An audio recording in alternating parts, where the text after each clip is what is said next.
ये डिज़ाइन को हम स्मॉल बीड से बनाएंगे, तो इसके बदले आप स्मॉल पर्ल्स भी यूज़ कर सकते हैं अगर सीड बीड नहीं है तो। पहले बेस लाइन बनाएंगे, इस तरह से थ्रेड अटैच करेंगे, 2 चेन्स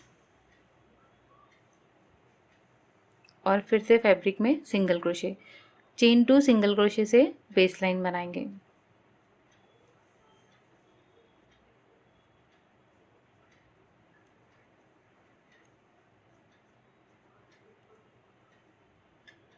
तो इस तरह से बेस लाइन कंप्लीट करें, chain 2 single crochet. Foundation row complete होने के बाद सीड बीड ऐड करना है, और आप सेम कलर की भी ऐड कर सकते हैं या 6 सेम और 7th वाली डिफरेंट भी यूज़ कर सकते हैं।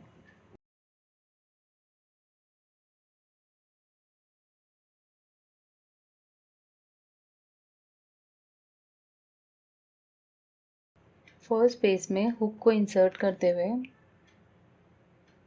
न्यू थ्रेड को अटैच करेंगे। थ्रेड अटैच होने के बाद चेन 1 बनाएंगे और 6 बीट पहले स्लिप करेंगे, चेन 1 बनाते हुए इसे लॉक कर देंगे। लॉक होने के बाद फिर से चेन 1 बनाएंगे, अब सेंटर की बीट स्लिप करेंगे, इसे भी लॉक करेंगे और फिर से एक चेन 1 बनाएंगे लॉक करने के बाद। अब इसे पीछे से सेट करते हुए 3 बीट्स के बीच में, पीछे से इस तरह से सेट करते हुए 3 बीट्स के बीच में इसे अटैच करेंगे सिंगल क्रोशे बनाते हुए। तो इस तरह ये अटैच हो जाएगी।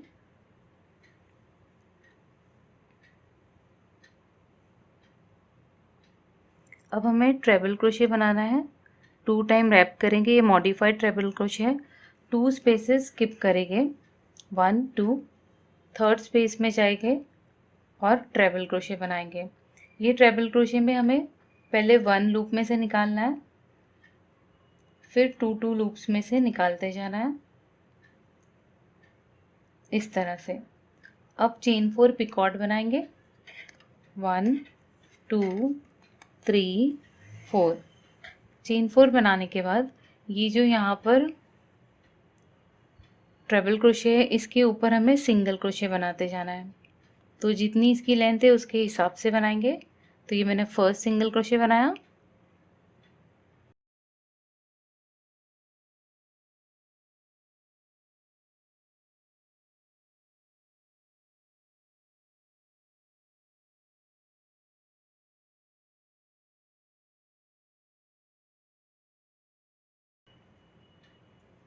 टोटल मैंने 7 सिंगल क्रोशे मैंने बना दिए हैं।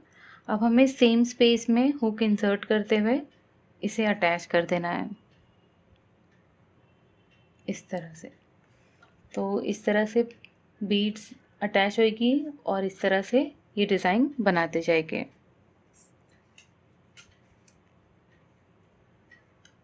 अब यहाँ पर जहाँ पर एंड हुई डिज़ाइन वहाँ पर 1 चेन बनाएंगे और सेम रिपीट करते जाएंगे।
तो इस तरह से सिंपल और ब्यूटीफुल डिज़ाइन को कंप्लीट करें।